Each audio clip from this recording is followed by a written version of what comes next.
Since 2007, one man has dared to expose the sinister power players on all sides of the phony political spectrum.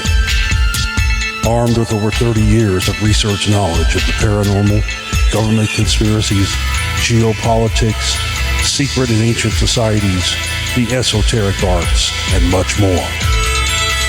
One man's quest for knowledge has become a mission for the enlightenment of all people. Broadcasting from the conspiracy ground zero of Dallas, Texas, this is The Global Reality with your host, Josh Reeves.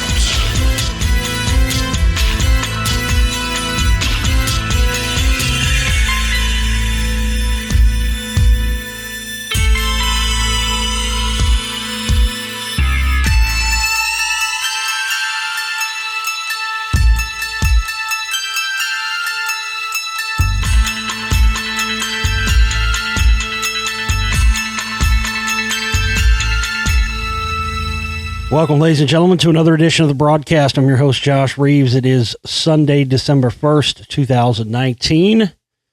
I'm here with you for a special Sunday edition of the broadcast. Glad you could be with me. Hope that you're all, if you're here in the States, anyhow, I hope you're all over your turkey comas and all that at this point and ready for another week of news, info, and the rest of them here with you tonight. I got to tell you right out of the gates, I'm not feeling very well today. I got a terrible sinus headache. We've been having those weird temperature fluctuations going on, all the crazy weather happening across the states in the past week. You know, we've gone from like days on end of rain and cold, and then up into the 70s, and then back down to the 40s and 50s. And it's just fucking me up sinus-wise, so my head is killing me tonight. I've tried getting rid of it, and it's eased up a little bit, but I'm not feeling very well, so I'm going to give you... I do have a lot of crazy shit to get into tonight, some different stories and stuff, so I'm going to give you as much as I can tonight until I just can't give you any more, so I apologize if I don't really sound like myself or... not at 100%, but regardless of that, I am here with you, and thank you very much for being with me yet again for another edition of the show. We had our Black Friday sale. We had some stuff going on with that. Those deals were good until Saturday night, last night. But you know, there also is that thing called Cyber Monday, so extended until midnight tomorrow night. If you want to get, I don't know, I can't remember because I did it last night. I don't think all the deals are still valid, but the one most important deal that is still valid until midnight tomorrow night is the complete collection download, where you get all my work. It's the complete collection box set in the download shop. It's $175 regular price, but it's still on sale for $120 until tomorrow night at midnight. So still got a chance to get one of those. Still got a chance to get one if you want to get one for to give for a gift for the holidays. So go and do it. Go and get yourself one if you want, and it's fantastic because you get everything. Get everything that's in the download store, all the films, all the audiobooks, everything. So it's all in there. So go and get that. We are down to our red alert level again because today's the 1st. So all of our operating costs are due tomorrow. We've got to reach 100% of our operating costs go by tomorrow. No later than like 6 p.m. Central Standard Time. So everybody needs to act now and get your contributions in and help us reach 100% so we can stay alive and not go under. This is a very important time for us to be able to. That's always, when is it not? Actually, when is it not an important? It's always important that we don't go under. Nobody wants to fucking go under. No, I don't want to fucking be out of my ass, and I don't want to fucking be done with this. I've put too much into this and my life into this. So, and it's, you know, with the amount of listeners we have, it shouldn't be a problem. and we just need everybody to step up. A lot of people procrastinate, went to the last minute, which I get. We all do that. But it's just important that we get everybody to come in. We need everybody to come in at the largest amounts we can. Little nickels and dimes and stuff are not going to get done. So just everybody come in at the largest amount we can. If we get, 16 people to come in at $100 each, it'll be good. If somebody can come in and knock out a good chunk of that, 1,000, 1,200, whatever, and then I'm positive we can get everybody else to come in with the rest. We just need everybody stepping up. We need everybody to put in anything they can, and don't think that whatever amount you put in isn't needed or necessary, because it is. So we just have no time left to do this, and we've got to have everybody coming in right now and getting your contributions in so we can get this covered by tomorrow. If you don't know where to find the contribution banner, sometimes I think that, I guess I'm not clear about that, where to find that at. I always put the links in the information section of the video, which if you're on an app on YouTube app on your phone or something, you may not see, but there's a little triangle on the right-hand side underneath like the title of the video. If you click on that, it'll pull the drop-down menu. Also check the comment section of the video as well. As always, put the links there, and also put them up on our Facebook pages, the Global Reality Radio Network Facebook page, and the Josh Reeves Filmmaker, Radio Host, and Explorer page on Facebook. So check there. If you want to contribute some other way than PayPal, and you want to use a credit card or a debit card or something like that and not PayPal, you can always go to my website, theglobalreality.com, and there's a donate button on the right-hand side. You can scroll down there. That'll allow you to use a credit card or debit card without having to have a PayPal account. So if you have any other questions about contributing or anything else like that, email me, globalrealityshow@gmail.com. All right, let's get into the news. Party like a spy. Spookstock is Intel World's Hush Hush Bash. Spookstock, huh? And it looks like their big guest was Lenny Kravitz.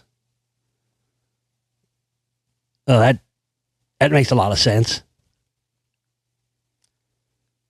Wasn't Lenny Kravitz, I could be totally wrong about this. Wasn't his mom what is his mom on the Jeffersons or something like that? Or can't remember what it is. I mean, I know he's, what do you call that when they're half Jew, half black, bluish? Is that what you call that? I don't know, but he was there at Spookstock. So, considering he had parents that worked in entertainment, and I think his dad was a lawyer, or I can't remember what it was. His mom was in Hollywood, but yeah, Lenny Kravitz is probably a spook. Sometime earlier this year, one of the most elite social events in Washington took place, but without any fanfare or news coverage. It drew about 1,800 attendees, and Grammy-winning rocker Lenny Kravitz performed, yet there were no written invitations, and the actual date and location were carefully guarded secrets. The annual charitable event is mischievously known as Spookstock. It's hilarious. That is so fucking funny. While many Washington insiders, let alone the public, haven't heard of it, the gala has become a centerpiece of the capital region's tight-knit intelligence and military special operations communities. Now in its 7th year, Spookstock has raised millions for the CIA Officers Memorial Foundation and the Special Operations Warrior Foundation, which look after the families of CIA officers and Special Operation Forces killed in the field. Last year, after expenses, each charity received about $400,000. So, yeah, that's interesting. Spookstock. I'd like to see who their other, I'll have to look that up. I hadn't had time to do any research on it. I'd like to see who their other guests have been in the past, because I think it probably would tell us a lot about, because, these guys they recruit from within. They bring people in from within. We know there's so many people in Hollywood, the music industry, and everything else that are all in the CIA. So, yeah, it'd be interesting to see. This one, I just kept forgetting to cover this, and it just didn't have it. I didn't see it in my stack and forgot to cover this for the past 3 or 4 shows, although I'd seen it, prior to that. But I'd, been talking about all the stuff that's been said about Trump and how they think he's the great white hope and Cyrus the Great, and we're going on and on and on about that. And Kanye doing his Nebuchadnezzar thing they called Nebuchadnezzar. That just fucking cracked me up so hard. But old Bilderberg member Rick Perry, former governor here of the state of Texas, he's getting in on the action now, comparing Trump to comparing him to King Solomon and all this shit. It's just funny how they always choose these same era people to compare Trump to. Rick Perry calls Donald Trump the chosen one. There it is again. See, I'll call him the chosen one, sent by God to rule over us. Well, if Trump was chosen by God to rule over us, then I reject God. Sorry, God. I don't think you're, if that's the case, which I don't believe it is, but I'm just saying theoretically that's the case. Yeah. I think old Gotti boy might, obviously he doesn't get it. He doesn't get everything right. Look at there's plenty of different things on the planet you can look at and go, God may have fucked up on that. The party Secretary of Energy, Rick Perry, praised Donald Trump to the heavens on Sunday. In an interview clip shown on Fox News' Fox and Friends, Perry told Ed Henry that the president was, quote, the chosen one sent by God to rule over America. The former Texas governor and Republican president rival of Trump used Old Testament kings to make his point. God used imperfect people all through history, Perry said. King David wasn't perfect. Saul wasn't perfect. Solomon wasn't perfect. Yeah, that's hilarious. Henry noted that Perry also said that he believed former President Barack Obama was also sent by God. Well, Jesus Christ. Who the fuck doesn't Perry think was sent by God? And not only that, but don't Christians believe that God, don't they believe God made everything and everybody anyway? So isn't that an arbitrary distinction to say Trump or Obama or anybody was sent by God? Because couldn't you technically say we were all sent by God? That's the thing, man. These guys don't even these guys claim they're parts of these, they claim they're Christians or they claim they're whatever religion. And they don't even know anything about the tenets of their religion. They just, most of these guys, have the deal. These guys are really, it's just like the fucking Egyptians. The Egyptians were, told the slaves and the workers that the sun was God and that the one God was the sun and got them worshiping the sun. And meanwhile, they're in the fucking temples worshiping a whole pantheon of gods. Same thing. Nothing's ever changed. These guys all put out this phony thing. And meanwhile, they're back there, sucking on Jabulon's cock and worshiping the fucking 3-headed spider, goat, cat fucking thing. NASA's plans for the 2020s include landing humans on the moon. Landing humans on the moon, detecting quakes on Mars, and defending Earth from deadly asteroids. Big plans, huh? And all of those are bullshit. And really what they're all about is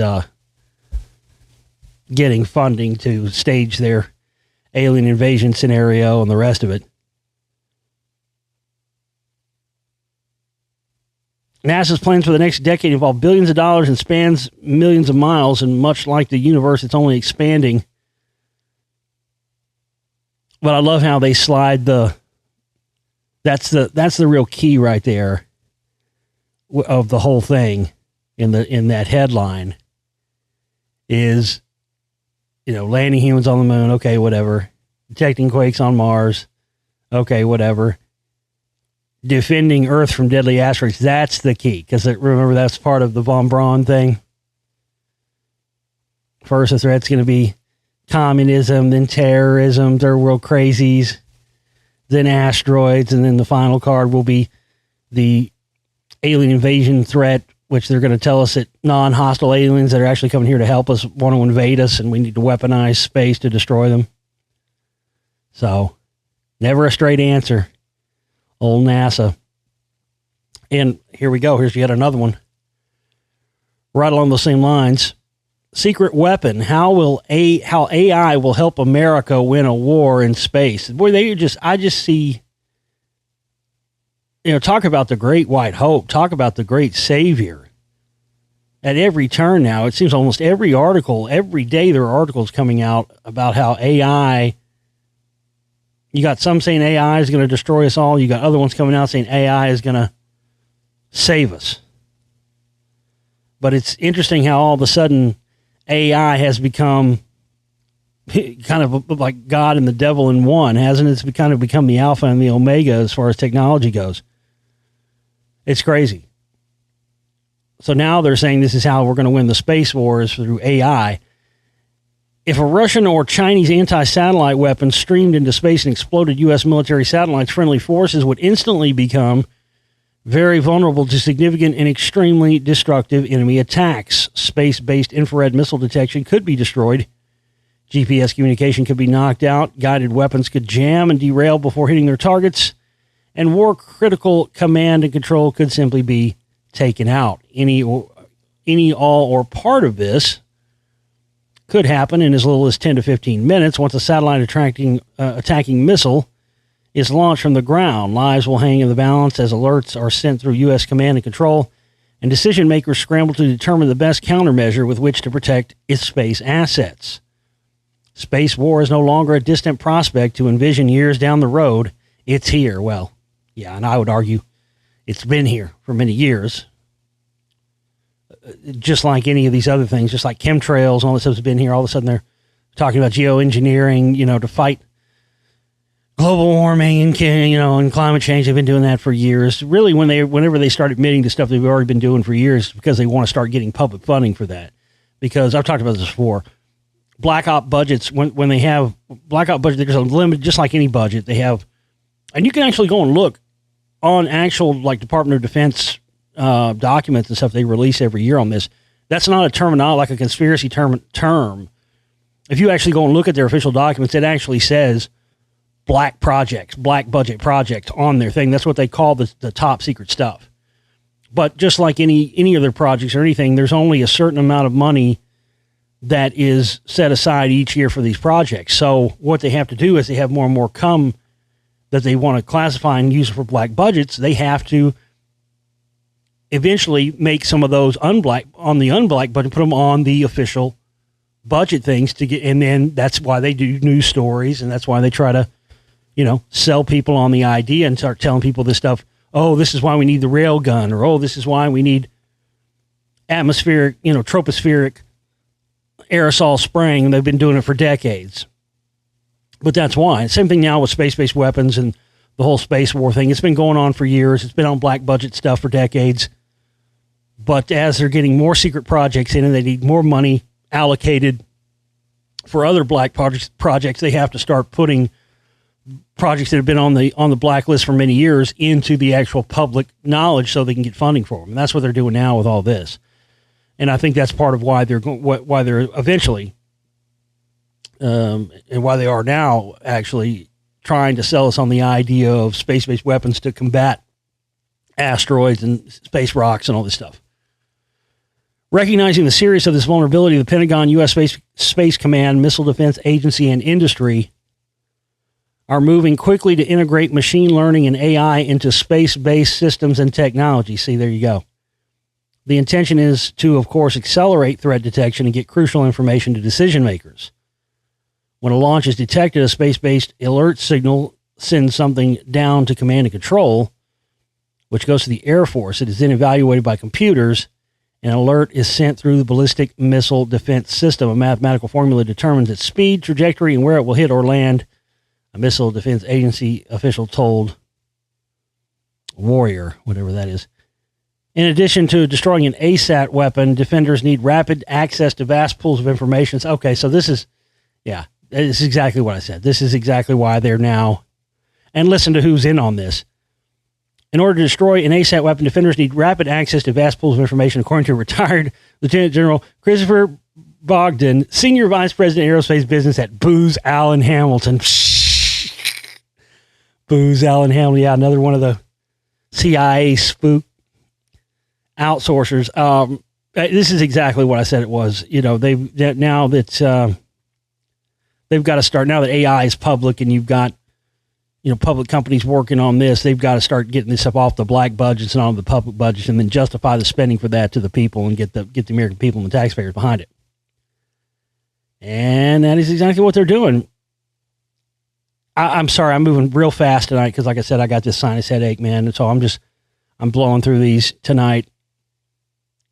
I just talked about this. Didn't I just talk about Mount Popocatépetl? I just talked about it a few shows ago. And how, you know, there's portals inside of these volcanoes. Every time they erupt is when you start to see mass amounts of UFO activity. And that's when, you know, that's Quetzalcoatl. That's when he said he would return. And when it started erupting again. Popocatépetl volcano explodes, releasing lava and smoke into the air. And that's interesting. Really interesting that we would see this in combination with some of the other things we've talked about recently, like the Pacific earthquake rim going active, as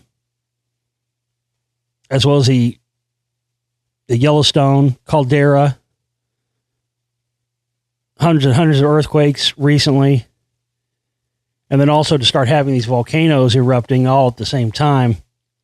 Again, none of this is by accident or chance. The Popocatépetl volcano in Puebla, Mexico exploded, releasing lava and smoke into the air, as seen in his time-lapse video recorded on November 28th. If you want to know how to spell Popocatépetl, because it doesn't, it's not pronounced anywhere as it's spelled. It's Popocatepetl.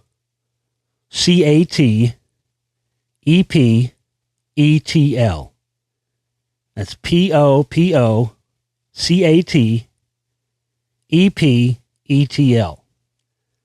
So if you type that in and type UFOs, you'll see some shit. And you know what? A lot of them have been, there used to be a lot more.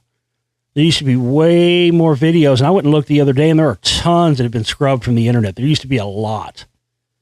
So I find that interesting because, you know, you when you get a lot of, it's interesting how, you know, a lot of these UFO videos are obviously faked. You know, those stick around on YouTube and stick around on the web for years. But then when you get stuff like, you know, these ones coming out of volcanoes at Mount Popocatépetl, which, by the way, the Temple of Quetzalcoatl is built right at the base of that volcano. And, yeah, it's just interesting when you see that and you see which ones are scrubbed and which ones get to stay on the internet. That's very telling. What else we got? Oh, I mentioned the other night on the show. I know probably many of you have seen it, but if you haven't seen it, because not everybody looks on the YouTube channel all the time, but it's posted up on the Facebook pages as well. It's on my YouTube channel. I mentioned the other night that I had a breaking news story that I was going to be putting up a video of, and if you haven't seen that, you should definitely go check it out. And like I said, it's up on the YouTube channel right now. UFC's Jorge Masvidal outs American Top Team founder Dan Lambert as a member of Skull and Bones. Fascinating stuff. I did some investigation and some research into Dan Lambert, and it's amazing how what little information there is on this guy on the internet at all. You know, he's a very prominent guy. I mean, the American Top Team is the premier MMA gym in the world. I mean, when you go look at how many fighters have trained there and how many world champions they've had and continue to have, it's just unbelievable. And what's fascinating is that I had heard that he made all his money in real estate and stuff. And like I said, the guy doesn't even have a Wikipedia page. I mean, this guy's got the top gym. There's a Wikipedia page for American Top Team, but not one specifically for Dan Lambert, yet there is one for his partner that he co-founded the gym with. But I was able to just do some digging around, and I'll post this on the Gold Reality Facebook page later, because there's not really a way I can put a link to it, because I had to do a screenshot of it, so it's not like I can really put a link to it on the YouTube channel or anything. You just have to check the Facebook page. But fascinating stuff. I found it's kind of a I don't know what you would call this. What do you call this kind of thing? Not a spreadsheet, but it's like a graphic.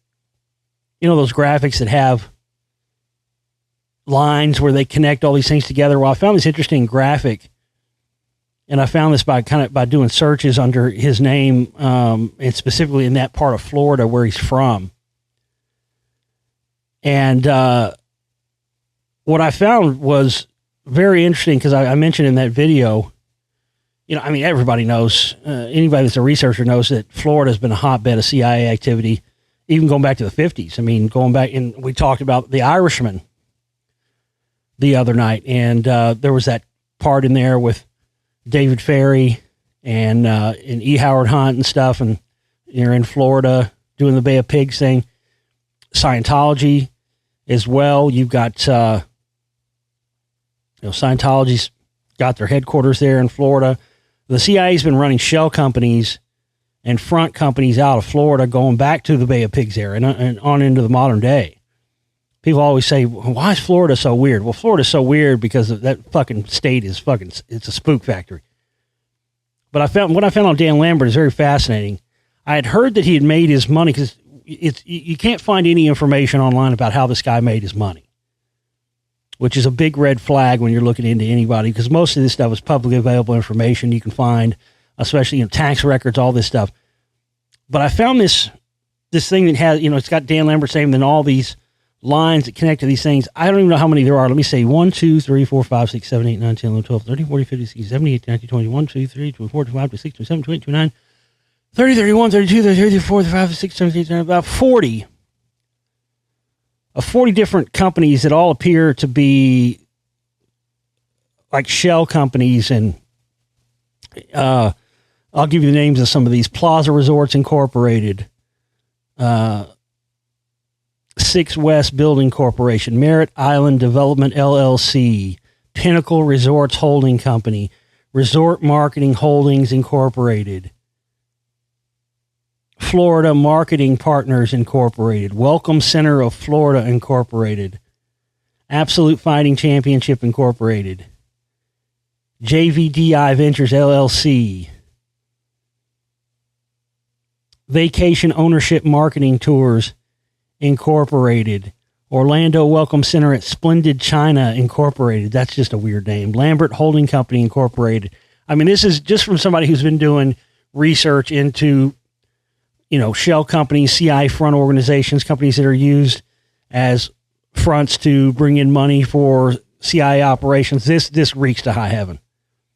And with the amount, with just how little information there is on this guy, VCS Incorporated is another one, Absolute Spin Incorporated. These are all different LLCs and companies that are all under Dan Lambert's name. Some of them have been dissolved. Some of them are still active. Consolidated Travel Holdings Group. Supposedly, the word is he supposedly made all his money in real estate, and he supposedly owns a cruise ship or something. It's just fascinating because you can't find anything, and that's all well and fine, but you can't find anything on any of his background information. Not anything on like where he went to high school at, where he went to college at. Obviously, if he's Skull and Bones, he had to have gone to Yale, but there's nothing. There's no information on this guy at all, which is a huge red flag because, again, there's information on virtually everybody online, especially anybody that's, if you're making any kind of money, there's paper trails and there's publicly available information. But just as somebody who's been researching for so long, when you start to hit brick walls and red flags, when you're looking into somebody like this, that's when there's something spooky about them. So, yeah, I don't doubt this guy's definitely CIA and, and like I said in the video, that whole area going back to the 80s, you can look into this. There's been, Coconut Creek, Florida, they were doing a lot of the CIA drug trafficking in the 80s and stuff was done out of there. you got Cubans and you got Brazilians involved. And again, those, Brazilians and Cubans are big in MMA. I mean, there's just a lot of stuff to this. And, there was a few people, but every time I put out some video, this is going back 10 years. Every time I put out a video where I find something big, you've got these spooks and feds that leave comments and go, oh, he was obviously joking. Well, let me tell you something. That doesn't fly with Jorge Masvidal, because I know that I've watched every interview there is with that guy. Number one, Jorge Masvidal didn't know shit about Skull and Bones or anything else. He would only say that because he's with American Top Team, and Dan Lambert himself said that to him. So he's not going to, number one, he wasn't smiling when he said it either. But Jorge Masvidal is an introverted guy. He doesn't joke around. Everything he says, he's very serious about it. And again, looking into Dan Lambert and looking into how you can't find any, the guy's a well-known guy. You know what I mean? I mean, people who are far less well-known than Dan Lambert have Wikipedia pages and publicly, but there's nothing on this guy, and you get brick walls every time you try to look. You can't even, there's nothing even online that says even how old the guy is. So again, if you hadn't had a chance to check that out, that's a breaking news item that I found. And again, I always find stuff when I'm not even looking for it. And I hope that, I figured that thing was going to go viral and get thousands of views. It's had like 500 views. It's more proof positive. It doesn't matter it's more proof positive that they're fucking with my channel and they're keeping me suppressed, because it doesn't matter what subject I do a video on. It doesn't matter how big it is. If that was on anybody else's channel, it probably would have 50,000, 100,000 views by now, because it's on my channel. It only gets 500. You see, that's when I knew. I already knew that, but that was more confirmation. So definitely check that out if you get a chance. And I'll post that thing I found with all those shell companies. I'll post that on Facebook later on. What else do we got here? And yeah, I looked into all these companies, National Travel Services. They're all these like China National Service, all these, they're basically like shell companies that appear to be travel agencies, and that are most likely CIA front organizations and money laundering organizations as well. That's what I think it is. If I had to guess, when I went and looked online, like I said in the video, because I found a lot of forum postings about, where did this guy get his money from? Nobody, I'm not the first person to raise this question. Other people have looked into it before me. And the common thing, one of the things I found is that people speculating, hey, this guy possibly might be involved in the illegal drug trade. And judging by all those 40 or something different front companies and whatnot, that is exactly the type of thing you see with people involved in money laundering organizations. When they want to take their drug money and launder it, that's what they do. They start, the CIA's done that. Regular, just plain old drug dealers do it. But that's exactly the kind of thing you see when you're investigating these guys who are spreading their money around. They start these front companies or these, such and such LLC. It's supposed to be like a travel agency, and really all it is just a way for them to funnel their money. So there's definitely something there, and definitely, I think, warrants further investigation. This is fascinating. When I talked about Sidney Gottlieb in the Spellcasters Volume 1 and showed all the connections to MK Ultra and the rest of that. And, it seemed like nobody's ever really cared about this guy. Now, all of a sudden, some guy's got a book coming out about Sidney Gottlieb, and all of a sudden everybody wants to talk about him. The sinister scientist behind the CIA's mind control mayhem. A new book digs deep into the horrifying career of Sidney Gottlieb, the scientist who ran the CIA's damaging and possibly lethal experiments into drug-induced mind control. And, he factors in big within the MK Ultra thing. But, of course, they're not going to tell you. I read this article, and, of course, they're not telling you all the real truth. They're bouncing around the information, not giving. You're going to see a lot more on this guy in Spellcasters 2, which is going to be done very, very soon. What else we got? Yeah, I've talked about this before, but I'm going to talk about this again, because you guys remember how long it took before anybody I mean, how long did we know? I mean, what? Almost 20 years, 15, 16 years that we knew about R. Kelly. And, hell, when did Dave Chappelle do that piss on you thing? 2002, 2003, something like that. People knew for years that video was out there of him pissing on the 14-year-old girl or whatever. And then, nothing got done about it for years. But then as soon as he's not selling as many records and everything, but I've said this, I've been saying this for a long time, and I'll say it again. The next one you're going to see, the next one like that is Drake. Drake is the next R. Kelly. And Drake sells a lot of records. He's extremely popular. And he's making a lot of money for those people. So they're covering him up right now. But eventually it's going to come out. And I want you to know you heard it here first because I've been saying it for years. Drake is going to be the next R. Kelly. It's going to come out that he's a fucking pederast. It's going to come out that he's done shit with underage girls. And I remember, I don't know, a while back, there was a story that came out where he was accused of, quote unquote, grooming, what's that girl's name? Millie Bobby Brown, the one from Stranger Things. She's like 14. He's like texting with her. And now he's been caught texting with Billie Eilish, who's 17. I've been saying that for a while. I mean, not that there's anything here or there to it, but I've been saying it for a while. That's why Billie Eilish wears all those baggy clothes and all that shit. So she turns 18, the baggy clothes are coming off, and you're going to see her big hooters, and she's going to be putting it out there. But that's neither here nor there with the subject. But I'm just saying they've been doing this for a while. They've been playing this for a while. It's just sick shit. Fans think it's creepy for Drake to text underage stars like Billie Eilish. Yeah.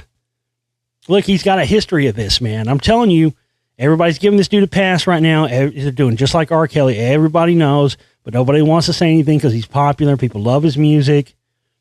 Drake is known for being supportive and guiding younger stars and taking people under his wing to share his years of experience as a veteran performer. But after Billie Eilish revealed that she exchanges texts with the 33-year-old star, some are saying there may be an issue. The criticism began after the bad guy star gave an interview to Variety and spoke about her relationship with Drizzy. Drake is like the nicest dude I've ever spoken to. She said, I mean, I've only texted him, but he's so nice. Like, he does not need to be nice. You know what I mean? The claim by 17-year-old Billie Eilish irked fans, especially after the Hotline Bling rapper previously got heat over his friendship with another young star, Stranger Things star Millie Bobby Brown. People took to Twitter to share their frustrations over the situation. Quote, does anybody else think it's strange that Drake just has Billie Eilish and Bobby Brown's numbers? Yeah, that is strange. I mean, again, where there's smoke, there's fire. It's definitely possible he's just being a role model and it has to do with marketing, but why is a 33-year-old man texting girls under the age of 17? Another wrote, is it bad that I'm watching a Billie Eilish interview and she's like, Drake is the nicest dude I've spoken to? And the fucking sirens started going off in my head. Yeah, I'm telling you right now, I've been saying this for a long time. And I want y'all to remember you heard it here first when it comes out, because it's going to come out eventually. I mean, hopefully it won't take as long as it did with R. Kelly, but eventually Drake won't be hot anymore, and eventually he won't be selling as many records as he does. People move on to whatever the next thing is, and when he's not making as much money as he does now for the record label, they'll fucking hang him out to dry. Guaranteed. They always do this. Oh, here's some more current weed propaganda for you. Men who regularly smoke cannabis have increased risk of developing testicular cancer. Study comes out. Yeah, interesting how these studies now just start to come out as it's starting to be legalized in a lot of states here in the United States and being decriminalized in even more places. I mean, hell, even here in Dallas now, it's like, I think you can have something like, I don't know, up to like a couple of ounces or something, and you don't even have to they don't even arrest you, they just give you a ticket. So, and that's crazy. I mean, that's saying a lot for Texas, because I guarantee you Texas will be the last state where it's ever legalized at. But now they're saying, oh, men who smoke cannabis have an increased risk of developing testicular cancer. But here's the thing. if that was true, we would have already seen the status of this by now. You know, Tommy Chong, his nuts are fine. Cheech Marin, his nuts are fine. Snoop Dogg, his nuts are fine. The guy from fucking Cypress Hill, Be Real, his nuts are fine. This is all bullshit. It's just like they said for years that fucking it lowers your sperm count, which it does not. I mean, look at fucking Joey Coco Diaz, the comedian. That dude eats like fucking 3,000 milligrams of fucking edibles a day and smokes a fucking pound a week. And the dude knocked up his fucking wife at like 50 years old. Dude's 56. He's got like a 6-year-old. So again, it's just more propaganda. And now there's more people smoking. Yeah. Listen, your nuts ain't going to fall off. You ain't going to get testicular cancer. And in fact, it's probably going to help you it's going to keep you from getting it. But, you know how it is. They throw the propaganda around. I got to say, I was shocked by this one.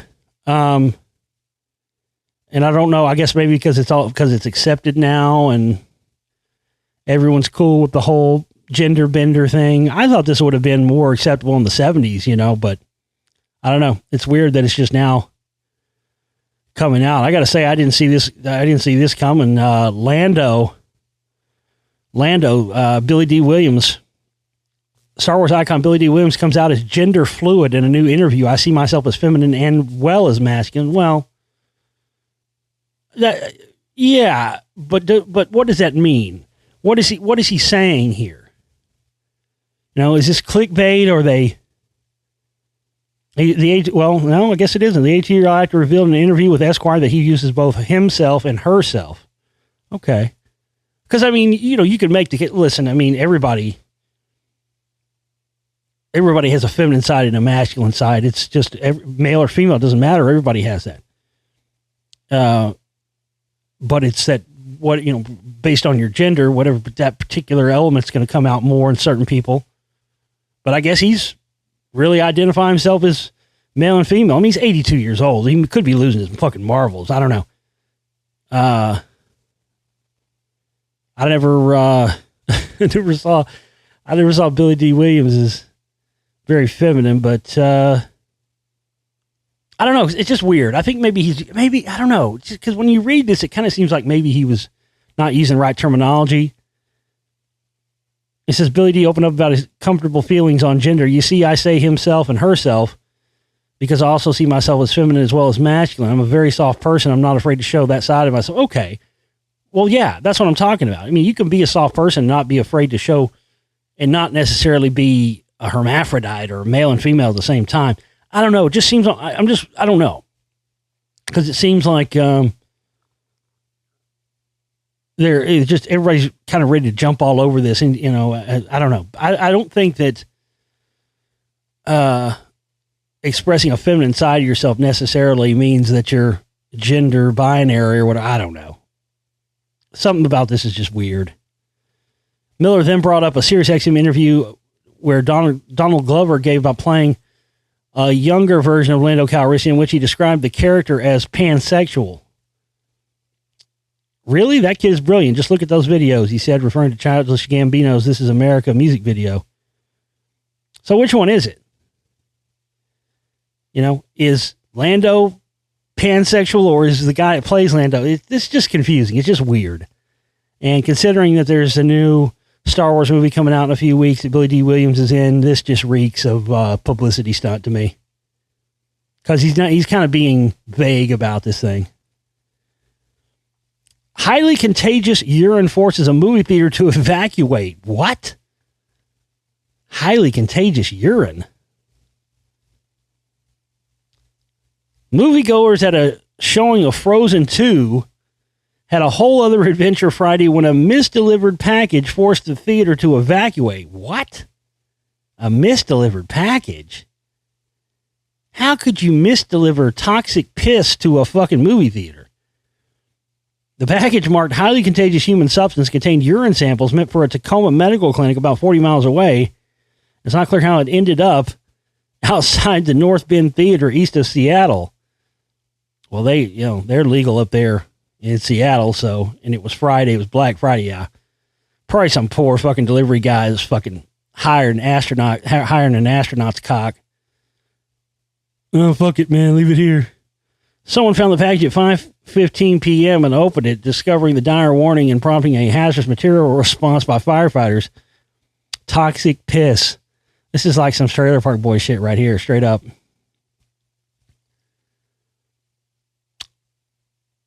Martin Scorsese does not recommend watching The Irishman on a phone.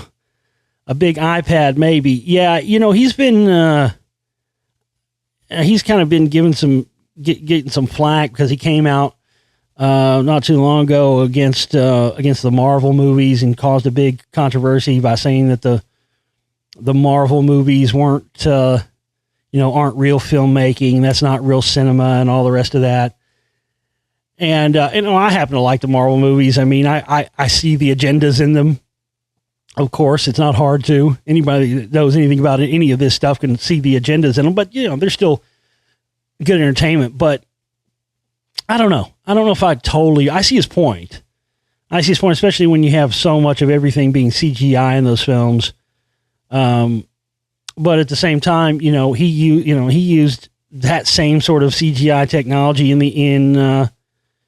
The Irishman as well. It's interesting. I talked about the filmmaking aspect of that film the other night.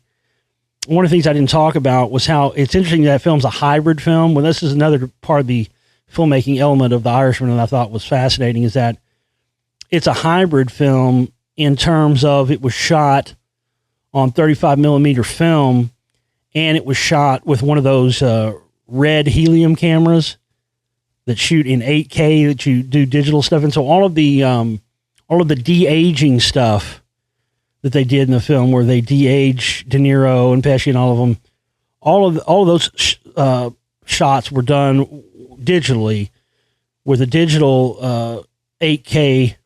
Yeah, you might just have a 4K TV, but they already got 8K cameras, folks. They have them for a long time. They shot them with the 8K digital red helium camera, and also shot in 35 millimeter. And I think it's fascinating.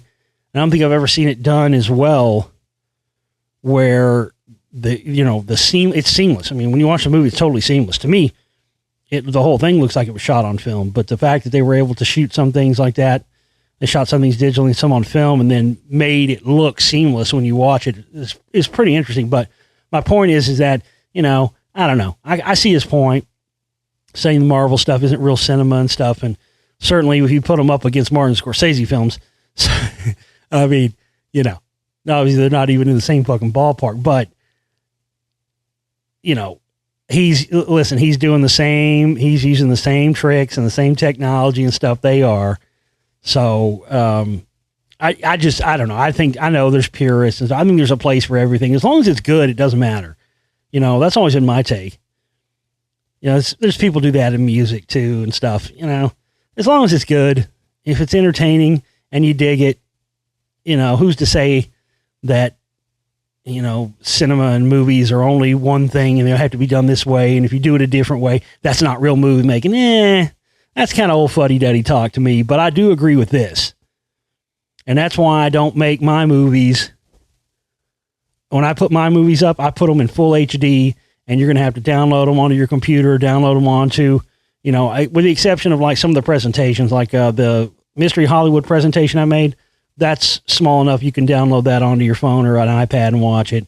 Same thing with the standard definition version of the Spellcasters I made. But all the rest of my films, I make them in full HD because I want you to be able to, download them, put them on your TV box or whatever, and watch them on a big screen and watch them in full high definition. I don't spend all this time and effort making these movies to only make them to be shrunk down into a tiny bullshit resolution and then watched on an iPhone or an iPad. Fuck that. So I get his point there. I mean, we're going to watch The Irishman on a phone, man. That's just sad. Martin Scorsese's 3.5 hour long mob epic The Irishman became available on Netflix and therefore its app Wednesday. But that doesn't mean the director wants viewers to watch the film on their phones. I would suggest if you ever want to see one of my pictures or most films, please don't look at it on a phone, please. An iPad, a big iPad maybe. Scorsese attests that despite its lengthy runtime, the film is capable of pulling in and sustaining people's attention. Yeah, I don't get the arguments that it was too long or anything else. I think it was, in fact, I mean, I would make the argument it could have been even longer. I mean, it left you wanting more at the end. But yeah, I agree with this whole thing of movies. You know, people, you don't shoot movies and spend all this money making movies only for them to be shrunk down. Same thing, I have the same opinion with music too. You know, this whole thing where I just can't stand, you know, you just, all this, you know, all this technology goes into recording. We have the ability to listen to stuff in full bandwidth, and yet everybody's listening to music. If you're listening to music on, I'm telling you right now, because I've done the A/B audio comparisons. If you're listening to music strictly on, you know, a phone with little earbuds in, you're just not getting the full experience. And some records, I think that music has been done. A lot of records are done a great injustice by only being heard in MP3s or low quality MP3s and the rest of it, because you just don't get the full bandwidth audio resolution you do from vinyl. You know, I can't even stand to listen to stuff. I mean, I still listen to some digital music. It's great. It's great if you're on the go. To me, that's the only justification. Digital music, I think, is great if you're listening to it on the go and you're on the bus or you're out and about and you're away from your home and you're not near your record player. Great. That's fine. But if you're coming home and you're listening to music digitally and not listening to it, and not only that, but I got to say this too. Not all record players are created the same. You know, vinyl has made a resurgence over the past few years, so record players are a lot easier available. But even if you've got a record player, if you're listening to it on one of those fucking belt drive turntables, you're doing yourself a great injustice there too. Because I had one of those, and I just never found myself listening to records very much because it just didn't sound that great to me. But then when I got a direct drive turntable, which has a motor in it, doesn't have a belt, because those belts, man, they're real iffy. They wear out really quickly. They don't play the music back in in the right form, because the belts get loose. And the only real proper way to listen to vinyl is to listen to it on a direct drive turntable. It doesn't have a belt in it. And listen, those direct drive turntables used to be $500, $600, $700, $800 on all and up dollars. You can get a Crossley one now for less than $200. Look up Crossley. I think it's the S200 or something like that. You can get a Crossley direct drive turntable. It's the same exact turntable as the Audio-Technica that's twice as much. It's made in the same factory. You can get one of those for under $200. It's got a built-in preamp to it. You get yourself a decent set of speakers, and the listening experience is much more phenomenal. I've listened to records on MP3 files, and that record's okay. And then you hear it on vinyl, you're like, oh my God, this record's way better than I thought it was, because you're hearing it how it was intended to be heard.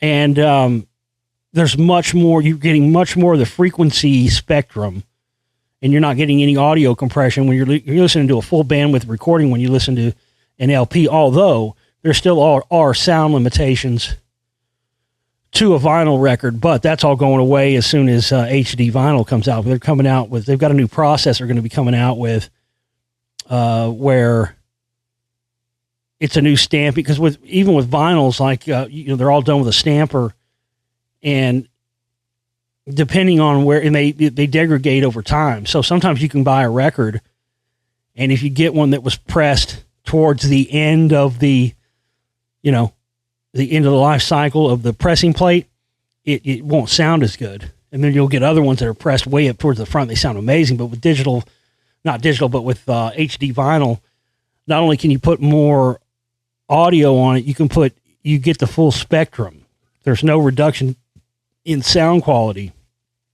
And instead of it doing it with a lathe, they cut the vinyl with a laser. So you're able to get full spectrum bandwidth. I can't wait till that shit comes out. Oh, that's going to be phenomenal.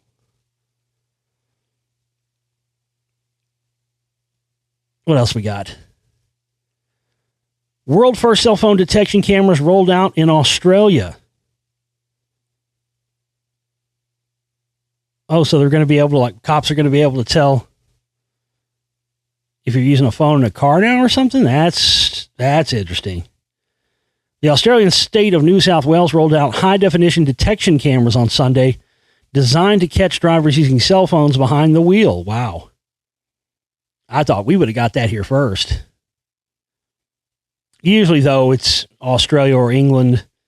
I know you guys had all the, especially in the UK, you guys had all of the, the camera beds and the tracking and tracing stuff everywhere. You guys had that long before we did. Andrew Constance, New South Wales Minister for Roads, said the world's first technology would target illegal cell phone use through fixed and mobile trailer-mounted cameras. Trailer-mounted cameras. That's funny. So apparently, so I guess what that tells you is the technology's so new that it's not like it's going to be hidden. It's going to have to mount it on fucking trailers, so you'll be able to see them from a mile away. That's funny. The cameras will use artificial intelligence, of course, to review images and detect illegal use of cell phones, according to Transport for New South Wales. Images identified as being likely to contain a driver illegally using a cell phone will then be verified by authorized personnel, authorities said, noting that images captured by the system would be securely stored and managed. So they'll store it on. So not only are they going to detect it and know, they'll store it in a system, and they'll bring it up later and be like, well, we saw here, 5 years ago, you're going in to try to get a job or something. They're like, well, we have a image here from 5 years ago using a cell phone when driving. What about that, Mr. Jones? Or whatever, Interesting stuff. But it is interesting how they roll this stuff out in, in nations that are under the crown. They seem to always roll that stuff out there first. All right, guys. Well, that's all I got for tonight. And I'll be back here with you tomorrow. Again, folks, it is red alert time. We need everybody coming in and contributing so we can reach 100% of our operating cost goal by tomorrow, so we can keep from going under. Now's the time to act, folks. Now's the time to step up. We need everybody to do so, okay? I love you guys. Let's make it happen. I'll see you tomorrow. Take care. Folks, this is Josh Reeves, and I'm here to tell you about a fantastic website, FixYourGut.com. FixYourGut.com can help you take control of your overall health. Are you sick and tired of suffering from indigestion, acid reflux, bloating, or abdominal pain? Do you run to the bathroom either all the time or hardly ever at all? Do you forget things often or have trouble concentrating? Are you depressed or anxious? Do you have IBD or SIBO? Digestive disorders are increasing in frequency because of our toxic-laden, fast-paced world. There are billions of microorganisms that live in your intestinal tract that have more to say about your health than almost anything else. Learn how to make sure your gut has more of the right organisms to improve your health and enhance your life. FixYourGut.com has over 200 free blog articles, and it's one of the most valuable resources on the planet to improve your overall health and well-being. Search either Fix Your Gut or We've Read the Documents on YouTube for the latest health and conspiracy information as well. You can also purchase John Brisson's book, Fix Your Gut, or get personal one-on-one health coaching to help get you back to living your life happy and healthy. Visit FixYourGut.com, the ultimate source for all things digestive health.